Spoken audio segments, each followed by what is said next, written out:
Good day, folks. Today I have been woodworking. You can see my gate back there, and I wanted to talk about a philosophy or a changing of the mind that has helped me really just produce a lot of freedom. And that thing is, can't hardly hear myself. That thing is that things don't have to be perfect, and rather than focusing on what you can't do with what you don't have, focus on what you can do with what you do have.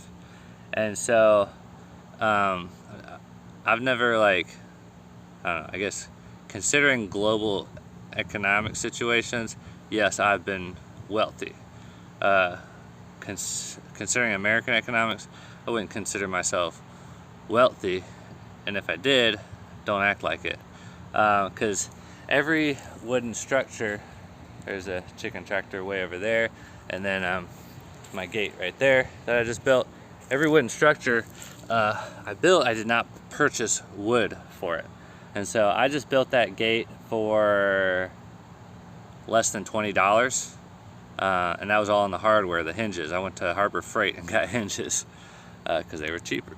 So, and then used some deck screws on the hinges, but everything else on that gate was nails and pallet wood. Got the nails from the pallets, straightened them out, drove them back in. And so the reality is you just have to put in a little work. And so that's one thing. And a lot of people are going to come back and say, well, you're building out of pallet wood, it's not going to last very long, blah blah blah blah blah. All right, pallet wood is not treated, correct. In a place like Florida, hot and humid, not right now, it's pretty nice now, but we get 46 months of just blazing hot, blazing humid, lots of rain. And that's the type of weather that will degrade wood very quickly. And so a few key concepts are don't let it touch the ground, and just think about where water is going to be flowing. You don't want water to be puddling up against it or the structure to be holding water. So like with this chicken house here, I put a tin roof on it. I got enough tin to do 2 roofs for $50 and built that chicken house. If you were to buy a chicken house like that from someone, have them build it, it'd probably be a couple to $3,000. I don't know. It'd be ridiculous. Chicken houses are way overpriced, in my opinion. And so if you can build one yourself, one, you get a lot of satisfaction, and then two, you save a lot of money. And the other thing is you don't have to do it, you don't have to set a strict timeline for yourself. Like for this, I'm a stay-at-home dad, so I was watching my son all the time. So I'd put him down for a nap, go in the garage and build a wall, and then he'd wake up and go back to taking care of a baby, and then do the same thing the next day. Maybe I would get a total of 30 minutes, and I would do it after I did all the other stuff I need to do, like clean the dishes and I don't know, clean up the house or whatever, and take care of whatever. There's a lot of stuff to do around the house, but each day I would get at least 30 minutes to work on one of these projects, and after a couple weeks or after a month, boom, the thing was done. Sometimes I would take, if my wife was off, I would take a day and just be like, all right, I'm going to finish all this up and get a lot done and complete the project. And so even if you don't have a lot of time, just take whatever little bit of time you do have and just make sure you're using it wisely and not working on stuff. And then as far as tools, you do not need to go to Lowe's and get a brand new DeWalt circular saw or anything like this. In fact, just ask around people and this is a belief I hold very close, and I believe is very, very true, is your greatest asset are your relationships with other people, or your human resources. I mean, at the end of the day, I provide value to the people around me, and they provide value to me. And it's not in a legalistic or a kind of business deal kind of way, but it's in a relational way. It's out of a heart of, I actually love these people and they actually love me. And so it's important to go find those, be that person that actually loves other people, and then find those other people who are going to do the same thing, and spend your time and your effort with them and your energy. So that's one kind of mental thing I think about. The other thing is, I do not build things to last. I expect them to rot, and I actually want them to rot. And the reason for that is because I don't, well, for one, sometimes I find treated wood. Sometimes I find stuff that's going to just last a long time. Most of the time I don't. Most of it's pallet wood or just scrap wood from a construction site or whatever it is. Oh, hold on. Let me go back to tools. I didn't finish that. I was talking about human relationships and stuff. So like that circular saw right there was given to me by someone who I have a relationship with. And they're handy. They had an extra one of these. They know I like to do this kind of stuff. And like before this, I was literally cutting wood with a pruning saw, a little fold out pruning saw. And I was cutting boards like this with that, and it worked. It wasn't as easy, and so whatever. And so you just keep your eyes open for opportunity. Tell people, hey, I'm trying to build a chicken coop.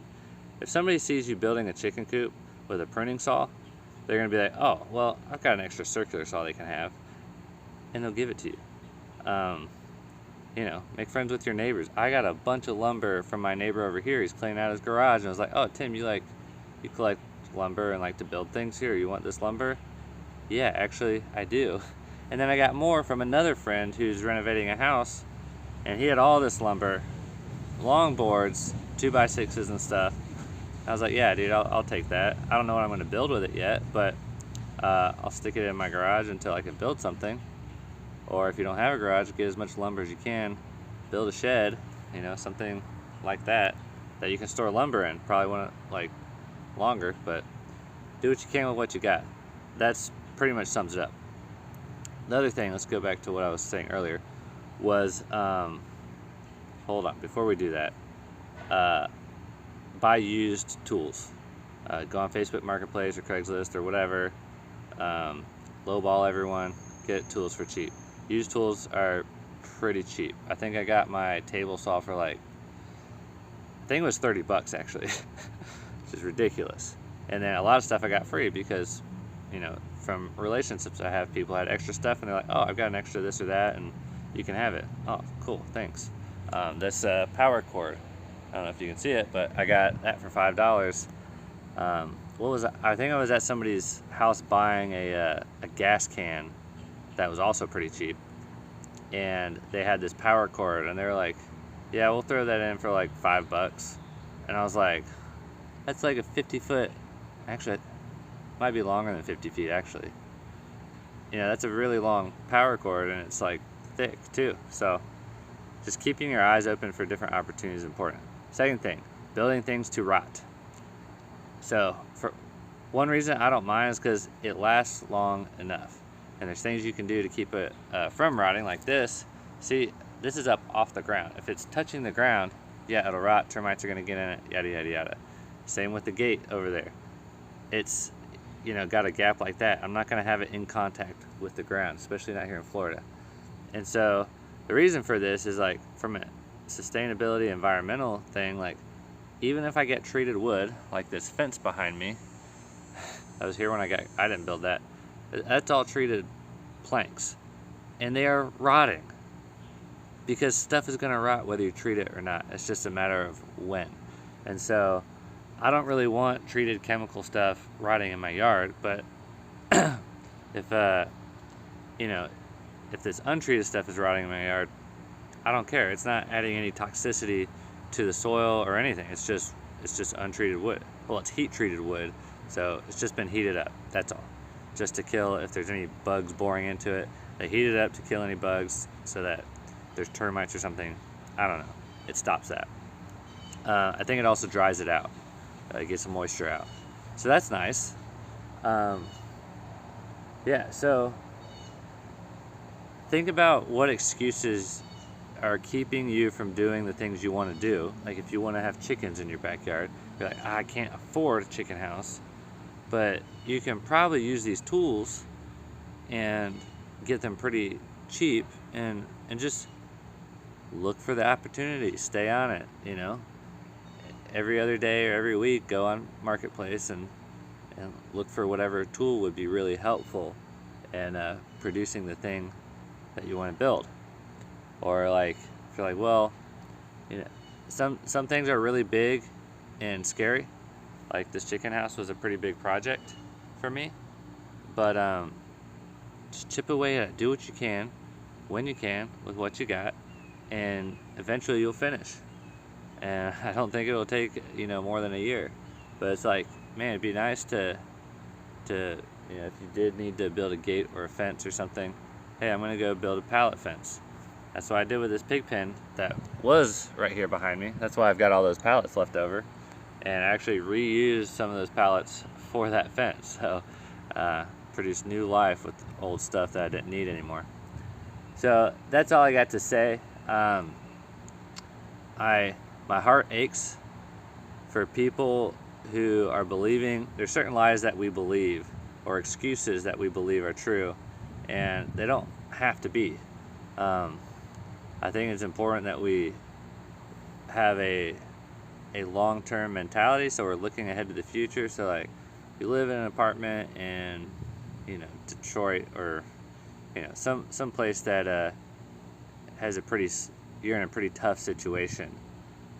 Look around, see what you can do with what you got. You don't have land, go find an abandoned lot. Just start doing stuff on an abandoned lot. Especially like if you're in some place in like Detroit where you know, it's just everything's really crappy, and more than likely, I'm just gonna say, if you live in the ghetto or something, because I used to work in a very low income area here in Jacksonville, and I just started a garden on an empty lot.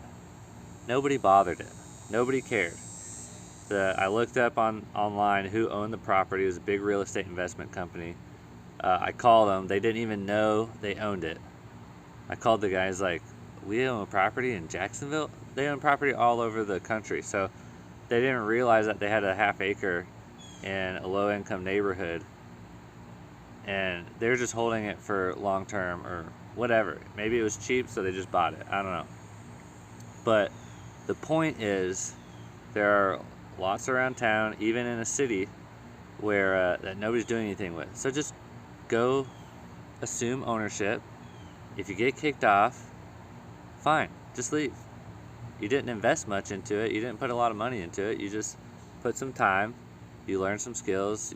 You burned some energy. You know, you probably got a little stronger, and that's great. So I think there's a lot of opportunity, and I don't want anyone to waste opportunity. But go ahead and start doing what you can now, so that when a better opportunity comes, you're more skilled, you're more confident, and you know how to take advantage of the next opportunity. So that's really all I got for you. But I hope you guys have a great day. I hope you're thinking about what you can do. The other thing is, get off the video games. Go outside, enjoy the weather, even if it's snowy or if it's blazing hot. Do what you can, and that kind of deal. So, but yeah, the time wasters, the Netflix, the TV shows, all that stuff, social media, the video games, you got to get off of that and just go outside and think for a while, and think, how can I produce some food here? You know, if you got a balcony, all right, how can I get my hands on some soil? Find a little overgrown patch like that back there. There's probably some really nice soil under all that leaf litter. Go dig it up and put it in a pot. Carry it up to your balcony and put a seed in there. If you do that, I will literally send you a seed. You could actually grow some. I could send you some Seminole pumpkins or some sweet potatoes, something easy. And if you email me at primitivetim@gmail.com, if you email me a picture of a pot with nothing growing in it on your balcony, I will mail you some seeds to grow in that pot, and you'll produce some food, and it'll be awesome. So also, south-facing balconies would be best. North facing would not grow anything. So figure out which way it's facing and do something awesome. All right, guys, have a great day. Bye. Oh, look at that. Pretty nice. Let's open it up. All that free wood. Oh, we gotta close this so we can see the full thing. Yeah, stay closed. So there's my gate. Not as nice as my neighbor's fence. Won't last as long, but what is it, zero waste, environmental, whatever. Look at those hinges. $7, $3. Very nice.